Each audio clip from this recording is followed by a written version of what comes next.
ሚስት ሆኖ ይላል። አመሰግናለሁ። እኔም ጥያቄ በጣም ነው የማመሰግነው። ቆይ አንዴ። ስለዚህ ምን አለ ይሄ ሰውዬ ከደፈሮት በኋላ ድጋሚ ለአባቶት ሄድና 50 ብር ይሰጣል። ከዛ በኋላ ሚስት ሆነ ይኸው ሚስት ሆኖ ይላል። ይሄ የማይሆን ነገር ይላል መጽሐፍ ቅዱስ እኮ። እንዴት ይሆናል ነው? ከደፈሮት ሰው ጋር እንዴት ነው አብረው የሚኖሩት? አይሆንም፣ መሆንም የለበትም። አመሰግናለሁ። ግን እዚህ ጋር ማስተካከያ ልስጥ። ይሄ የሚገባቸው ሴቶች ናቸው። ዝም በል አንተ ወዳጄ። ይቅርታ ለእናተ ፊት ማለት እንደዚህ ይቅርታ። ኖ ሴቶች ናቸው። አይኖ ይገባኛል። ግን ዘመኑን አስታውስ። ይሄ አሁን ያለንበት የዲፕሎማሲያዊ ዘመን አይደለም። ቅር ሌላት ይቅርና ወንድ ልጅ እየተሸጠ ኖሮ የለ እንዴ? ሴት ልጅ የማታውቀውን ወንድ አግብታ አልኖረችም አይደለም? መደፈር ያ ምን እንደሆነ ታውቃለህ? መደፈር ሲሆን የማታውቀውን ወንድ ልጅ አግብታ ትኖራለች። ስለዚህ ያ ዘመን ኦልድ ነው፣ ብሉይ ኪዳን ነው። በአዲስ ኪዳኑ እኔ ለዛሬ ለሴቶች ነው ጥያቄ፣ ለሴቶች ነው ጥያቄን በትክክል መልሰውልኛል። እናት ለምንድን ነው የሚገባቸው? ሴቶች ስለሆኑ ማለት ነው። የሚገባቸው ሴቶች ቤሉል። ይሄንን አንተ ደግሞ ይሄን መልስልኝ። ቆይ አንዴ ከይቅርታ ጋር ይሄን መልስልኝ አንተ። ቆይ አንዴ ይቅርታ፣ አንድ ጊዜ ማን አለ? ቆይ እስቲ ከታች አብዱልፈታ አንድ የሚያነጻጽር ሰው ታመጣ እንትን በደልኝ። እሺ አየሽ፣ እሺ ሼር አድርግልኝ አንድ ሰው። አንዴ ስራ መስራት አለብኝ እኔ። እሺ እና በአጭሩ ምንድን ነው እያልኩኝ ያለሁት? በቃ ክርስትና ላይ ሴቶች እንዴት ይሆናል? እኔ በጣም ወላሂ ሊሆንም ልጅቷ ዘላለም አለሟን ማለት ነው እየተሳቀቀች ነው የምኖረው። ዘላለም አለሟን እየተሳቀቀች ነው የምትኖረው። ወላሂ ነው የምላችሁ። ሁል ጊዜ ትዝ የሚላት ድንግልናዋን የወሰደባት እየደፈራት መሆኑን ሁሌ ትዝ የሚላት። ሁሌ አባቷ ይሄንን አሳልፎ መስጠቱ በራሱ ሌላ ራስ ምታት ነው። ተግባባና እና በጣም ከባድ ነው። ልክ እኮ ነው። በአሁን ዘመን ስናስበው እኮ ልክ ነህ። ግን በዛ ዘመን አንተ ብትኖር ታደርግ ነበር? አንተ ብትሆን ደፋሪው ምን ታደርግ ነበር? እንዴ ደፋሪ ይገደላል እንዴ? እሺ ስለዚህ በዛ አሁን አንተ እንዳልከው ከሆነ በዛን ዘመን ብሉይ ኪዳን ነው፣ ኦልድ ነው። የገደለ ይገደላል፣ የሰረቀ ጣት የቆረጠ ጣቱ ይቆረጣል። ይህንንም ትቃረናለህ። ዝሙት የሰራ ደግሞ ምን ይደረጋል? ይገደላል ማለት ነው። የገደለ ይገደላል፣ እጅ የቆረጠ እጁ ይቆረጣል፣ አይን ያጠፋ አይኑ ይጠፋል። ትክክል ነው። ትክክል ነው አይደለ? ይሄ ትክክል ነው። ትክክል። ስለዚህ አንተ አስበው እንግዲህ አንተ ደፍረህ ያበላሻሃትን ሴት ልጅ ማን ያገባታል? እንዴት ማን ያገባታል? አንተ ደፍረህ አሁን ለምሳሌ ነው ይቅርታ፣ አንተ ደፍረህ ያበላሻሃትን ሴት ልጅ እና አንተ ደፍረህ ያበላሻሃትን ሴት ልጅ እኮ በግድ ከኔ ጋር ሞት ይሻላታል። ትኖራ። ለምንድን ነው የማትኖሩ? ለምን ሲጀመር ለምን ትደፍራታል? ለምን ያ ሰው ይደፍራታል? ያው ሴትን ጠይቅ ምን አይነት መልስ እንደምትሰጥ ሴትን ጠይቃለን። በቃ አንተ አይገባም እኮ የምልህ ለዚህ ነው። ሴት ልጅ አስገብቶ ክርክር አናርገውና ማለት ነው። እኛ እኮ ያለ አንድ ውስጥ የሚባል አለ እና እየደፈረ ያገባ አይነት እየደፈረ ዛህራ ሰላም አለይኩም። ጥያቄ ልጠይቅሽ። ወአለይኩም ሰላም ወረሕመቱላሂ ወበረካቱ። እሺ ገና እየገቡ አንድ ሰው አላህ አያርግብሽ፣ አላህ ይጠብቅሽ። ደፍሮሽ ዘላለም ከአንቺ ጋር መኖር ይሻልሻል? ሞትን ትመርጫለሽ? ከሁለቱ የትኛው ሀቅ ነው የምትናገሪው? ሀቅ ቢስሚላህ ረህማን ረሂም። ስቀቃለ ምን ነው ልጄ?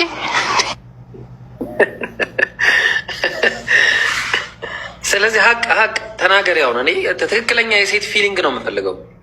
ትክክለኛ የሴት ፊሊንግ ደፍሮሽ አብረሽ ዘላለም ከሱ ጋር መኖር ይሻላል ወይስ ሞትን ትመርጫለሽ? ወይስ ያለ ባል መኖር? ከባድ ነው በጣም ያለ ባል መኖር። መሞት እንኳን አልፈልግም፣ መሞት አልፈልግም። ግን ማለት ከሞት ያልተናነሰ ነው ህይወት የሚሆነው፣ ከሞት ያልተናነሰ ነው የሚሆነው። ግን አሸንፌ ለመኖር ጠንክሬ ለመኖር እሞክራለሁ። ጠንክሬ ራሴን አጠንክሬ ያንን ነገር ረስቼ ለመኖር እሞክራለሁ። ግን ያለ ባል መኖር የሚለው ነገር ተጽዕኖ የሚፈጥርብኝ ይመስለኛል፣ በጣም የሚጎዳኝ ይመስለኛል። እሺ ለማንኛውም እኔ የተወሰነች ስራ አለችብኝ። ዛሬ በባይብል ላይ የሴት ልጅን ጉዳይ እያየው ነው። እዚህ ርዕስ ወዴትም ፍንክች እንዳትይ። ባይብል ላይ የሴት ልጅን ጉዳይ እያየን ነው። ስለዚህ ቀጥይና በዚሁ ቀጥይ። እሺ አንድ ባንድ እያየን ነበረ። ቀጥይ።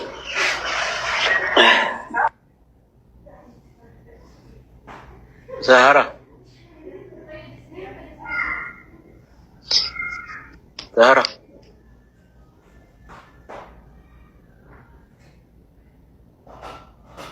እሺ ዛህራ ቀጥይ።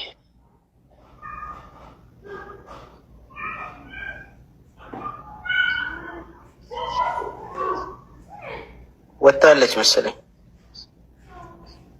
እሺ ንጉስ አንተ ምን እያልከን ነበር?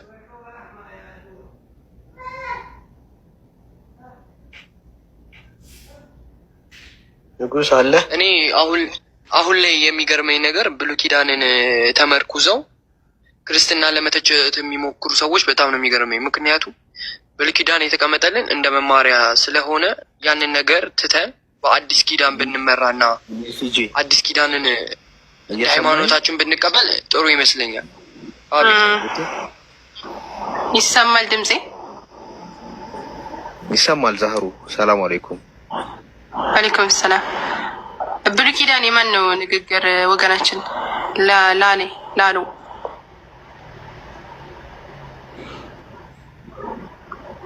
ብሉይ ኪዳን የማን ነው ንግግር? ዘመዴ ይሰማሃል? አለው እኔም ከማውራት እሺ የብሉይ ኪዳን ህግ ያወጣው ማን ነው? እግዚአብሔር ነው። ለሙሴ የሰጠው እግዚአብሔር ነው። በቃ እግዚአብሔር ለሙሴ ነው የሰጠው እኮ። እና እግዚአብሔር ይሄን እንደዚህ እንዴት ነው አንድ ከደፈራት ሴት ጋር አብሮ ይኖር? ሽልማት እኮ ነው ይሄ ራሱ። ሰውየው ለምሳሌ የሆነችን ሴት ከወደደ ሄዶ መድፈር ብቻ ነው የሚጠበቅበት ማለት እኮ ነው። እና እንደዚህ አይነት አንድ ተራ ሰው ሊያወጣ ይችላል።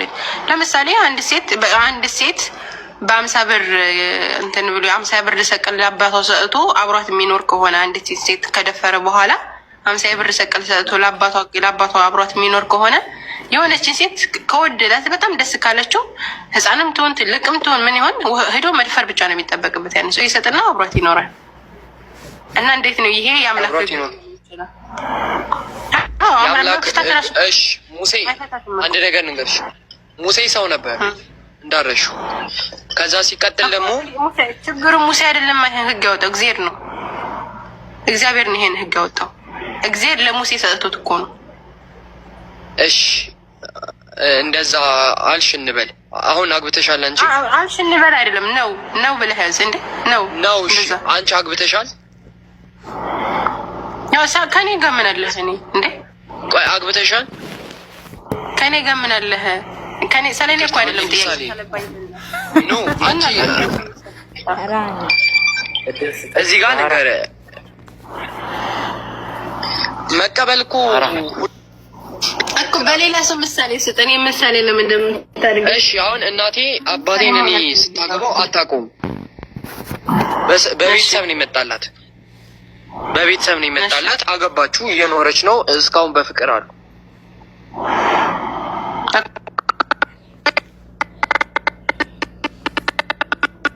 ማግባት ነው ጋብቻ ለመደፈር። ስለዚህ እስልምና ውስጥም ክርስትና ውስጥ ነው ስትተኝ አቡ ነው የመደፈር መደፈር። ኧረ እባክህ ሎሎ መደፈርንና መዳርን እየለየን እንጂ መዳር እኮ አንተ ወደህና ፈቅደህ የምታደርገው ነገር ነው። በቤተሰብ መጣ፣ በእንትና መጣ፣ በእንትና እኔም